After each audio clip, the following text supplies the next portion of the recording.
여러분 안녕하십니까, 진성호입니다. 이제 대통령 선거는 끝났습니다. 윤석열 국민의힘 대선 후보가 당선이 됐습니다. 그렇지만 대선 과정에 있었던 수없이 많은 소송들은 이제부터 시작됩니다. 자, 이 선거 기간 중 굉장히 중요한 모멘텀이 됐던 사건이 있었습니다.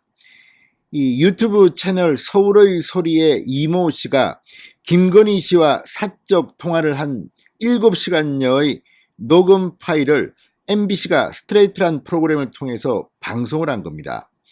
당시 윤석열 캠프는 발칵 뒤집혔습니다. 그렇지만 이 내용이 방송된 뒤 의외로 역풍이 불었습니다. 김건희 팬카페가 회원수가 폭발을 하고 김건희 씨가 참 똑똑하다 이런 반응까지 나왔습니다. 그럼에도 불구하고 사적인 녹음을 공영방송이 틀었다는 것에 대해서는 앞으로 많은 논란이 있을 겁니다. 그런데 이 녹음 파일을 제공한 서울의 소리 측을 김건희 씨가 억대 소송을 낸 사실이 뒤늦게 밝혀졌습니다. 자, 선거 때는 이게 잠복 중이었지만 이제 이 사실을 서울의 소리 측이 공개하면서 김건희 씨가 정말 화가 단단히 났었다 이런 생각이 듭니다. 자, 이 기사를 공유하면서 진중권 씨도 이건 정말 내가 말릴 수가 없다 이런 반응을 보였습니다. 왜 그럴까요? 내가 웬만하면 말리는데 이건 말리고 싶지 않다. 진중권 씨가 이 기사에 대한 코멘트를 이렇게 했습니다. 원래 권력을 가진 사람 또는 권력을 가진 사람의 주변인은 가능하면 법적 대응을 안 하는 게 맞습니다. 그렇지만 김건희 씨의 경우 오죽하면 했겠나 이런 동정 여론이 더 높은 것 같습니다. 진중권 씨조차도 내가 웬만하면 말리는데 이건 말리고 싶지 않다고 했습니다. 자, 지금 서울중앙지법 무슨 일이 벌어지고 있을까요? 아무튼 이걸 보면 앞으로 수많은 소송들이 나올 것 같습니다. 그렇지만 이거는 형사소송은 아닙니다. 민사소송입니다. 진성호의 직설 시작합니다. 방송에 앞서 아직 진성호 방송에 구독자가 아니신 분은 붉은색 구독 버튼 눌러주십시오. 더 좋은 방송으로 보답하겠습니다. 자, 윤석열 당선인의 배우자 김건희 씨가 지난 1월 자신과 통화한 사적 내용을 무단으로 공개한 인터넷 언론사 서울의 소리 측을 상대로 소송을 낸 사실이 확인됐습니다. 자, 김건희 씨는 지난 1월 17일 서울중앙지법에 백은종 서울의 소리 대표와 이명수 기자를 상대로 1억 원의 손해배상 청구 소송을 제기했다고 경향신문이 보도했습니다. 김건희 씨는 소장에서 피고들의 불법적인 녹음 행위와 법원의 가처분 결정 취지를 무시한 방송으로 인격권과 명예권, 프라이버시권, 음성권을 중대하게 침해당했다고 주장한 것으로 알려졌습니다. 서울중앙지법은 이 사건을 환경 언론사건 담당 재판부인 민사 201단독 김익환 부장판사에게 배당했다고 합니다. 재판부는 아직까지 변론 혹은 변론 준비 기일을 지정하지는 않았습니다. 이 재판은 상당히 관심을 끌 것으로 보입니다. 서울의 소리 소속인 이 기자는 대선을 앞둔 지난 1월 중순 김건희 씨와 한 7시간여의 통화를 녹음했다며 MBC와 협업해 녹음 내용을 공개하겠다고 했습니다. 이에 김건희 씨는 법원에 녹음 파일을 공개하지 못하게 해달라며 MBC와 서울의 소리를 상대로 가처분 신청을 냈습니다.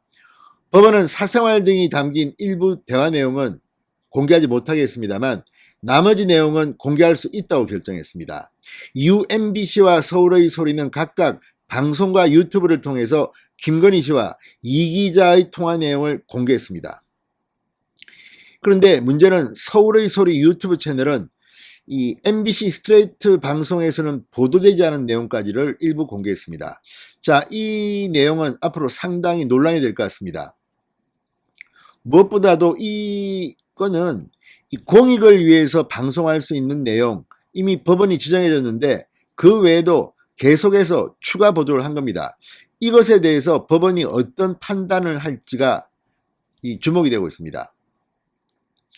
자, 김건희 대표는 소장에서 스스로를 국민의힘 20대 대통령 선거 윤석열 후보의 배우자라고 소개했습니다.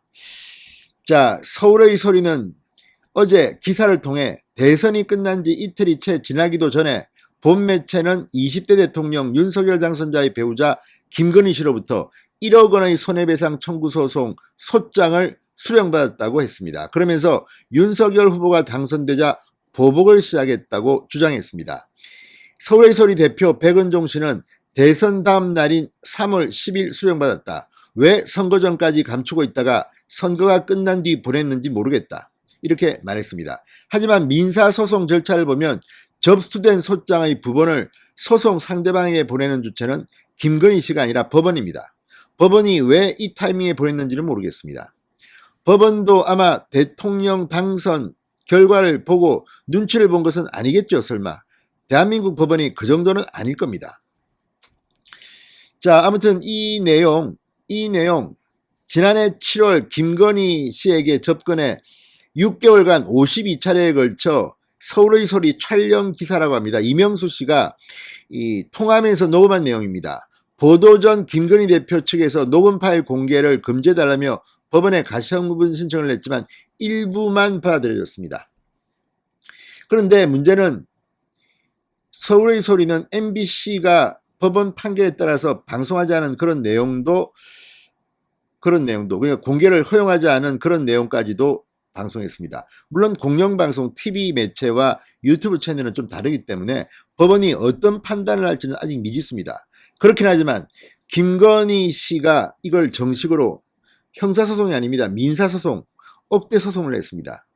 아무튼 그 결과가 주목됩니다. 앞으로 이 판례는 이 공익을 위해서 공인의 어느 정도까지 사적 대화를 공개할 수 있느냐, 상당히 중요한 미디어계 명예훼손 소송의 근거가 될 것으로 보입니다. 진성호의 직설이었습니다. 여러분 감사합니다.